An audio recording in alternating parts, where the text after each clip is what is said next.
بسم اللہ الرحمن الرحیم۔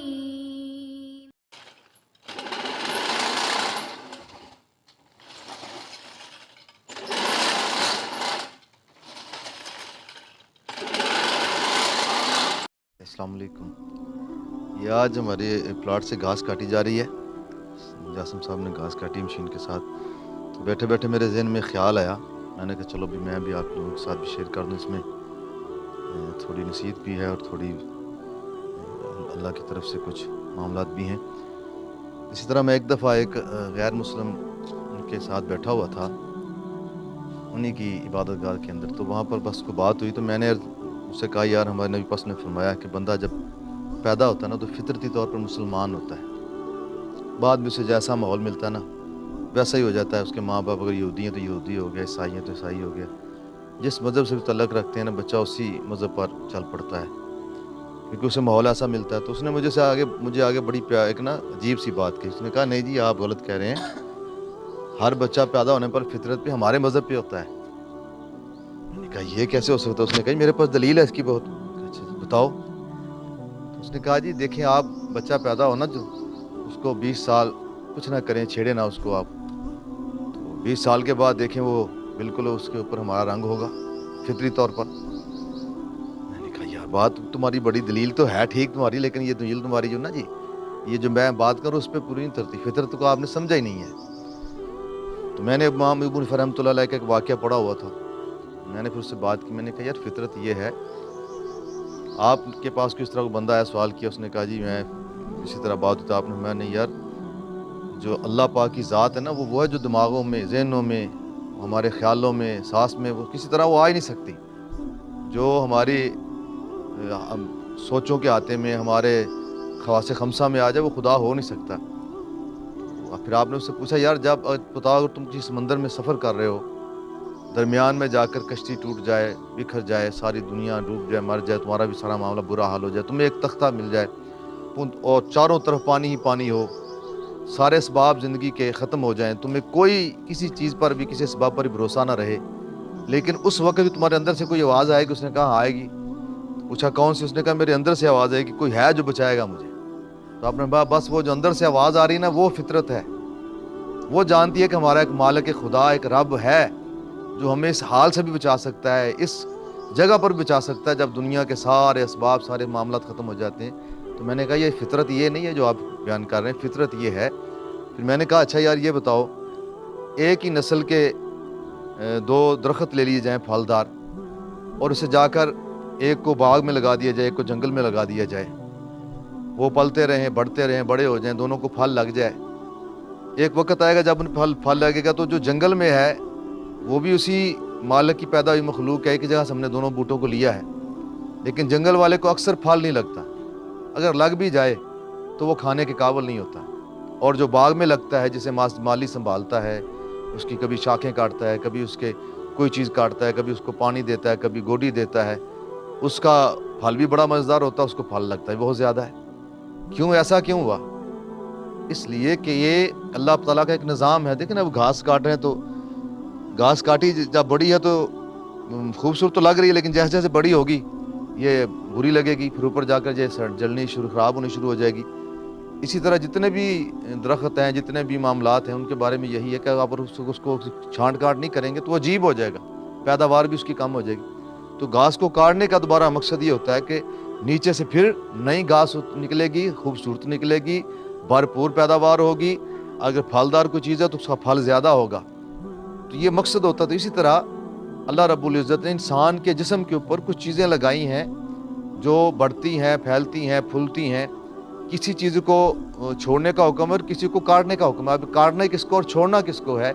جس طرح ایک باغ کے لیے ایک مالی ہوتا ہے نا، تو وہ مالی اپنے درختوں کی دیکھ بھال کرتا ہے، پانی دیتا ہے، گوڈی دیتا ہے، شاخیں کاٹتا ہے، فالتو اس کی شاخوں کو کاٹتا ہے، اس کو کور کرتا ہے، تو پھر وہ درخت جو ہوتے ہیں نا خوبصورت بھی ہوتے ہیں، پھلدار بھی ہوتے ہیں، ان کی پیداوار بھی اچھی ہوتی ہے۔ اسی طرح اللہ نے اس دنیا کے اندر نبیوں کو مبعوث فرمایا کہ انسان کے اندر خواہشات پیدا ہوتی ہیں، کچھ خواہشات اچھی ہوتی ہیں، کچھ بری ہوتی ہیں، پھر انسان کا اپنے آپ کو سنوارنے کا، اپنے آپ کو کچھ بنانے کا من ہوتا ہے، لیکن انسان کو اپنے آپ اپنی خواہشات ساری کی ساری اس سے نہیں پتہ ہوتا ہے صحیح ہیں غلط ہیں، تو جو بندہ اپنی خواہشات کے مطابق اپنے آپ کو بناتا ہے وہ غلط راستے پہ چلا جاتا ہے. پھر جو انسانوں کے مالی ہوتے ہیں نا، نبی ہوتے ہیں، وہ پھر بتاتے ہیں کہ کون سی چیز رکھنی ہے کون سی کاٹنی ہے. تو میں نے کہا وہ دونوں پھل دار درخت تھے، لیکن ایک مالی کی وجہ سے اس کا پھل بھی اچھا ہے، اس کی پیداوار بھی اچھی ہوئی، اس کا پھل لذیذ بھی ہے. اور ایک جنگل میں ہے، اسی سورج کی دھوپ اسے بھی ملی، اسی ہوا اور فضاؤں میں اس وہ بھی رہا، اسی ہوا اور فضا میں باغ والا رہا، لیکن دونوں کی پیداوار میں بھی فرق، ذائقے میں بھی فرق. یہ کیوں ہوا؟ اس لیے کہ اسے ایک سبب ملا، مالی ملا، جو اس چیز کا کاریگر تھا اس نے اس کے اندر وہ چیزیں جب اس کی جو ہے دیکھ بھال کی، اس کو جب سنوارا تو اس کے اندر ایک عجیب چیز پیدا ہو گئی. اللہ نے اس کے اندر ذائقہ بھی پیدا کر دیا، اس کی پیداوار بھی بڑھ گئی. اور جس کو کسی مالی نے ہاتھ نہیں لگایا وہ اپنے آپ بڑھا وہ بھی، لیکن اس کی پیداوار بھی خراب، اس کا پھل بھی خراب ہوا. تو اسی طرح ہمارے لیے بھی اللہ پاک نے کچھ چیزیں ہمیں لگائی ہیں. بال، بچہ پیدا ہوتا ہے تو بال ہوتے ہیں، ناخن ہوتے ہیں، یہ اور چیزیں ہوتی ہیں. تو ہمیں مسلمانوں کو حکم ہے کہ بچہ جب پیدا ہو پہلے بال اس کے کاٹ دیے جائیں، اس کے کاٹے جائیں. اور سرکار دو عالم نے تو اس طرح کیا کہ بال کاٹنے کے بعد اس کے برابر فرمایا چاندی صدقہ کرو تاکہ بچے کی جو ہے مصیبتیں مشکلیں آسان ہو جائیں. پھر اس کے بعد جیسے جیسے بچہ جوان ہوتا ہے تو ہر چیز جسم کی کچھ چیزیں بڑھتی ہیں. تو یہ بال بڑھتے ہیں، تو بال عورتوں میں اور مردوں میں مشابہت سے بچنے کے لیے اللہ پاک نے ہمیں اپنے محبوب کے ذریعے اپنے نبیوں کے ذریعے پیغام دیا کہ عورت اور مرد کی مشابہت نہ ہو، اس لیے ہمیں بال کاٹنے کا حکم دیا. اور کہاں تک کاٹنے تھے یہ بھی اس نبی نے بتایا. جس طرح درختوں کو کاٹنا اور درختوں کی پیداوار کے بارے میں کہنا اس کا اسپیشلسٹ ہی بتا سکتا ہے، اس طرح انسان کی کون سی چیز رہے گی اور کون سی چیز کاٹی جائے گی یہ وقت کے نبی ہوتے ہیں جن کو یہ شریعت اور قانون دے کر بھیجا جاتا ہے. میں نے کہا اس لیے بچہ وہ پیدا فطرت نہیں ہے جو آپ فرما رہے ہیں کہ آپ اس کو چھوڑ دیا جائے تو اس کے بال بڑے ہو جائیں گے، اس کے فلاں بڑے ہو جائے گا تو وہ بچہ فطرت پہ وہ پورا ہمارے مذہب پہ ہو جائے گا. یہ بات نہیں ہے. فطرت وہ چیز ہے کہ جب انسان کے اندر کوئی انسان کو آپ دیکھیں، ہم کسی وقت ہمیں ایسے معاملات سے پالا پڑتا ہے، ہم ہر طرف سے مایوس ہو جاتے ہیں، لیکن اندر سے ایک آواز آتی ہے کہ نہیں، کوئی ہے ذات جو ہماری بات سن بھی رہی ہے، ہمارے دکھ کو محسوس بھی کر رہی ہے اور ہمارا دکھ درد دور کرنے کی طاقت بھی رکھتی ہے. ہم اسے پکاریں نہ پکاریں لیکن وہ ہماری طرف متوجہ ہے. یہ اندر سے ایک آواز آتی ہے، یہ فطرت ہے. وہ اندر سے انسان کو فطرت بلاتی ہے. بندہ کسی مذہب پر بھی ہو، وہ یہودی ہو، عیسائی ہو، سکھ ہو، وہ مسلمان ہو، کوئی بھی ہو، لیکن جب وہ غلط کام کرتا ہے تو اس کے اندر سے آواز آتی ہے تم نے غلط کیا ہے، یہ تمہارے شان تھا، تم اس لیے پیدا نہیں کیے گئے، تمہاری فطرت میں شامل نہیں تھا. جب اچھا کام کرتے اسے اندر سے روحانی خوشی ملتی ہے، وہ اندر کا انسان خوش ہوتا ہے. وہ فطرت جو ہے نا وہ کہتی ہے کہ ہاں یہی کام تمہارے شان تھا. وہ فطرت وہ ہے جو انسان کے اندر اللہ نے رکھی ہے. اس فطرت کو پہچاننے کی ضرورت ہے. اور وہ فطرت کب پہچانی جائے گی؟ وہ جب اس کو بتانے والا ملے گا. اور بتانے والا کون ہوگا؟ نبی ہوگا. تو اس لیے الحمدللہ ہمارے اکابرین نے، ہمارے دین نے، ہمارے بزرگوں نے، ہمارے نبیوں نے اور ہمارے آقا علیہ الصلوۃ والسلام نے اور ہمارے قرآن اور اسلام نے ہمیں ہر چیز کا جو ہے نا وہ علم دیا ہوا ہے. یہ ہماری سستی ہے کہ ہم لوگ اس سے دور ہیں، ہمارا ان سے ذرا واسطہ کم ہو گیا، ورنہ ہمارے کابرین کے ساتھ یہ سارے ایسے معاملات پیش آتے رہے اور آپ بھرپور اس کا جواب دیتے رہے. تو الحمدللہ مجھ فقیر پہ بھی یہ بات آئی تو میں نے پھر جب ان سے یہ بات کی تو وہ آگے سے خاموش ہو گیا، کہنے لگے ٹھیک ہے واقعی صحیح بات ہے. پھر میں نے ان سے ایک اور سوال کیا. میں نے کہا اچھا آپ بتائیں، آپ کہتے ہیں کہ کسی بچوں کو چھوڑ دیا جائے تو پھر عورتیں کہاں جائیں گی؟ عورتوں کی یہ داڑھی مونچھ نہیں نکلتی، وہ فطرت کہاں گئی پھر؟ اور اسی طرح کچھ مرد ہو کر ان کے نکل، جس کو ہم کھودا کہتے ہیں، ان کی بھی نہیں نکلتی، پھر ان کی فطرت کہاں گئی؟ کہ یہ بات فطرت یہ نہیں ہے.